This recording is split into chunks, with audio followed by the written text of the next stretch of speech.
히브리서 11장 앞에서 우리는 아벨, 에녹, 노아에 대한 이야기를 나누었습니다. 믿음의 조상이었고 하나님께 인정받고 칭찬받은 인물인 것은 분명합니다. 세 명 모두 하나님만을 의지하고 또 하나님과 동행했던 인물들이었습니다. 그리고 오늘 그 다음으로 등장하는 인물이 바로 아브라함입니다. 하나님은 노아의 때에 세상을 멸하셨습니다.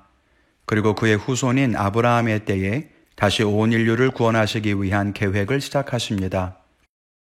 그때 하나님이 부르신 사람이 아브라함이었고 아브라함에게 보여주셨던 그 계획의 일부가 바로 언약, 즉 약속이었습니다. 이 일 후로 하나님의 구원의 역사가 이어져 갑니다. 그 위대한 역사가 아주 오랫동안 인류의 시간과 함께 흘러가게 된 거죠. 그런데 처음 아브라함이 하나님께 부름받았을 때에 아브라함이 하나님을 따라가는 것이 쉬운 일은 아니었을 겁니다.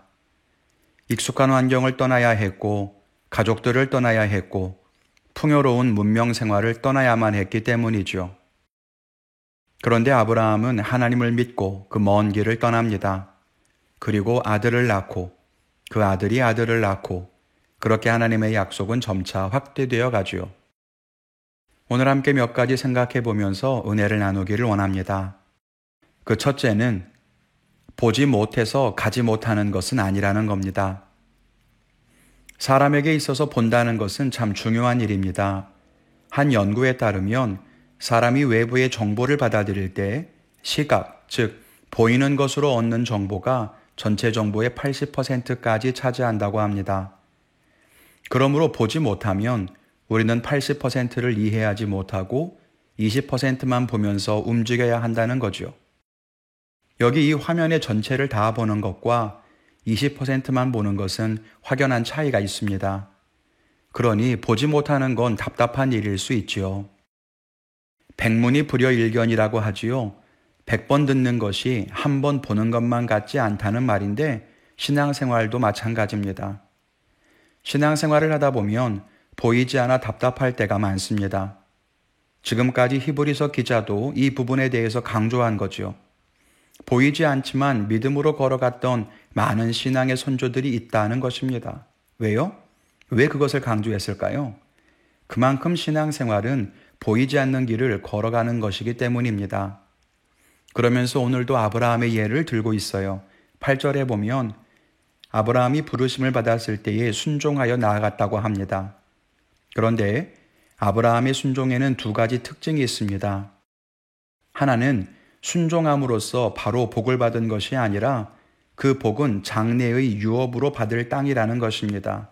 즉, 나중에 받을 것을 믿고 바라며 순종했다는 거죠.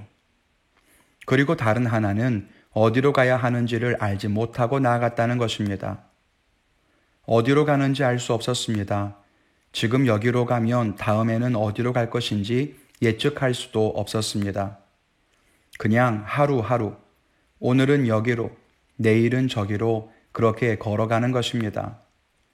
마치 그 여정은 출애굽해서 광야를 걸었던 이스라엘의 모습과 닮았습니다. 앞의 조상들도 마찬가지지만 아브라함의 경우에서도 우리는 한 가지 사실을 분명하게 알 수 있습니다. 보이지 않아서 가지 못하는 것은 아니라는 거예요. 보이지 않아서 못 가는 것이 아니라 보이지 않아서 가기 주저할 뿐입니다. 설교 시간에도 여러 번 말씀드렸지만 저는 하나님의 인도하심을 설명하는 구절로 시편 119편 105절 말씀을 늘 생각합니다.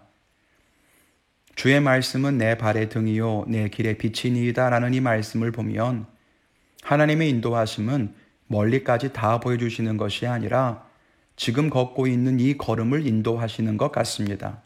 이 말씀이 참 좋습니다. 어차피 하나님이 다 보여주신다고 해도 우리는 다 볼 수 없을 겁니다. 사람의 시력이라는 것이 볼 수 있는 한계가 있지 않습니까? 그런데도 뭘 그렇게 다 보려고 하는지. 우리는 지금 우리가 어디에 서 있어야 하는지를 알고 또 어디로 가야 하는지만 알려주시면 따라가면 될 뿐입니다. 더 이상 보이지 않아서 갈 수 없다고 핑계대지 말고 가기 싫은 마음, 염려하는 마음을 내려놓고 그 인도하심을 따라 나아갈 수 있기를 바랍니다.